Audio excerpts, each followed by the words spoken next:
What if I told you that one of the greatest scholars in Islamic history was kept strong by a thief in prison? Imam Ahmad ibn Hanbal was thrown in jail, chained, and brutally beaten. Why? Because he refused to say something he believed was false about the Quran. At the time, the rulers were forcing scholars to publicly say that the Quran was something created. Imam Ahmad refused. He would not say it. Why did that matter so much? Because he believed the Quran is the word of Allah, not something made like the rest of creation. To him, this was not a small debate or a question of opinion. This was about the truth of faith itself.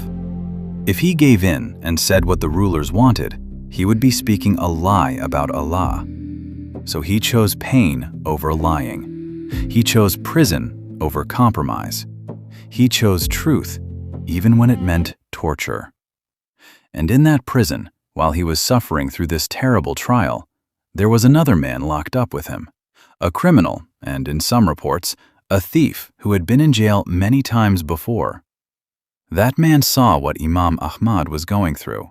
He saw the chains, he saw the pain, he saw the pressure. And he gave him advice that was so powerful, it stayed with Imam Ahmad forever. He said, in meaning, "Be patient. You are suffering for the truth. I go through this for stealing, for sin, for worthless things, and I still endure it. So how can you not endure this when you are suffering for what is right?" Think about how powerful that moment is. A thief giving strength to a saint. A sinner reminding a great scholar not to give up. A man who kept going to prison for falsehood, telling another man to stay firm for truth. And those words hit deep, because they were true. If a man can endure pain for evil, then how can a believer not endure pain for the sake of what is right?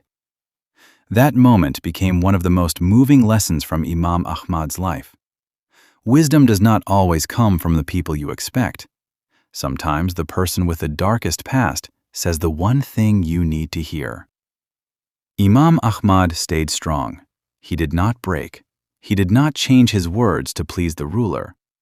And because he stood firm, he became a symbol of courage, honesty, and faith for the entire Muslim world.